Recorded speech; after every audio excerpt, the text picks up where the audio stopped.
আপনি একটি কথা বলছিলেন, আপনার কথার মধ্যে আসছে যে একটি পুলিশের ভেতরে সুযোগ থাকে অন্যায় কাজে জড়িত।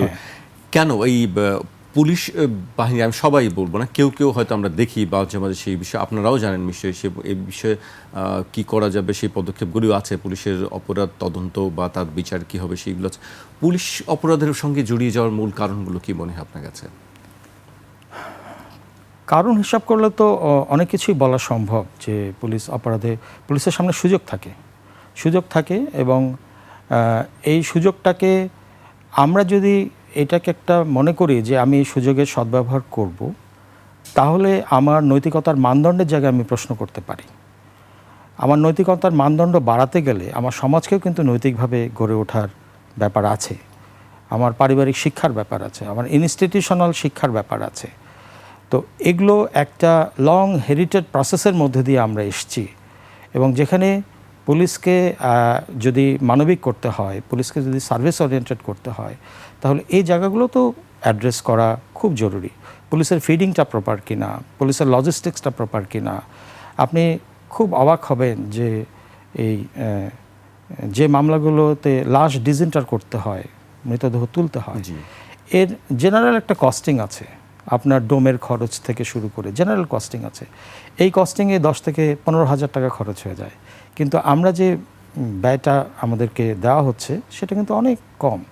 তো হয় পুলিশকে নিজেকে দিতে হয়, অথবা কারো থেকে ভিক্ষা করে নিতে হয়, অথবা কাউকে বলতে হয় যে ভাই আমাকে একটু সাহায্য করেন। কেন এই জায়গাটা, কেন পুলিশ এটি করবে, কেন পুলিশের নিজস্ব সক্ষমতা কেন এত বছর তৈরি করা হয়নি? রাইট, এটাও তো বলতে হবে যে আমাদের সামগ্রিক অর্থনৈতিক কাঠামোর উপরে অনেক কিছু নির্ভর করে। আমরা যদি এটাকে পুলিশকে যদি একটা ফোকাসে নিতে পারি, যে পুলিশকে আমরা রিয়াল আইতে দেখতে চাই যে পুলিশের কোন জায়গাগুলোতে অ্যাড্রেস করা দরকার, তখন কিন্তু এটা আসবে। আমরা যদি তদন্ত ব্যয়টাকে 5% থেকে 10% বাড়ানোর কথা চিন্তা করি, তাহলে কিন্তু এটা আসবে না।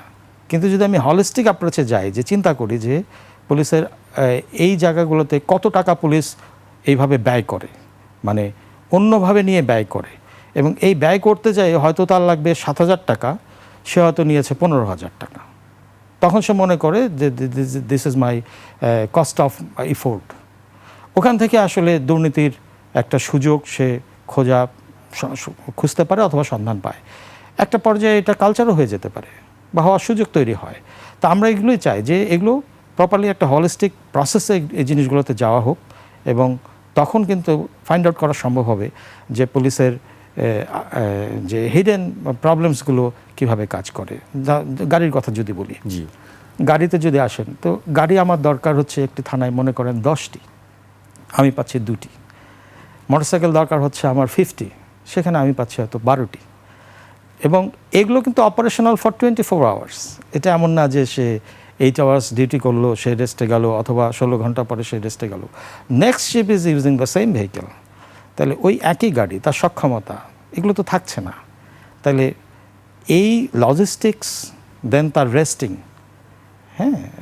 তার থানায় থাকার পরিবেশ, গাদাগাদি করে থাকা এবং অমানবিকভাবে থাকা, এগুলো কিন্তু যদি আমার যেখানে 100 জন থাকতে পারে বা 100 জন আমি রেখেছি, অথচ থাকার জন্য উপযোগী হচ্ছে 25 জনের। আমি নিজে গিয়েছি ব্যারাকে, দেখেছি সেখানে কীভাবে গাদাগাদি করে থাকতে হয়, সেখানকার বাথরুম ব্যবস্থা খুবই বাজে রকম একটি অবস্থা। এইগুলো তো আসলে আমরা দেখতে চাই না, যে পুলিশ বাহিনী যারা কাজ করছেন সবসময় মানুষের জন্য, যাদের কাছে আমরা সর্বোচ্চটা আশা করি, তাদের এই অবস্থা দৈন্যদশা যদি থাকে, তাহলে সে কীভাবে আসলে সেবা দিবে? ওই গ্যাপগুলো এই কারণেই, আপনি যে পুলিশের থেকে সেবাটা পান না, এই কারণেই, মানে কম পান না বললে ভুল হবে, মানে কম পান। পুলিশ সেবা না দিলে তো আসলে মানুষের যেভাবে চাচ্ছেন সেভাবে হয়তো পান না। এবং দেখবেন যে পুলিশের অবেসিটি বেশি, এবং দেখতে আনইমপ্রেসিভ পুলিশ মনে হচ্ছে, এবং তার ইন্টারনাল যদি আপনি খবর নেন, দেখবেন যে তার হয়তো কিডনি ডিজিজ, তার হয়তো হার্টের প্রবলেম, তার হয়তো ডায়াবেটিক, স্বাস্থ্য ঝুঁকিতে আছে, তার লাঙে প্রবলেম আছে।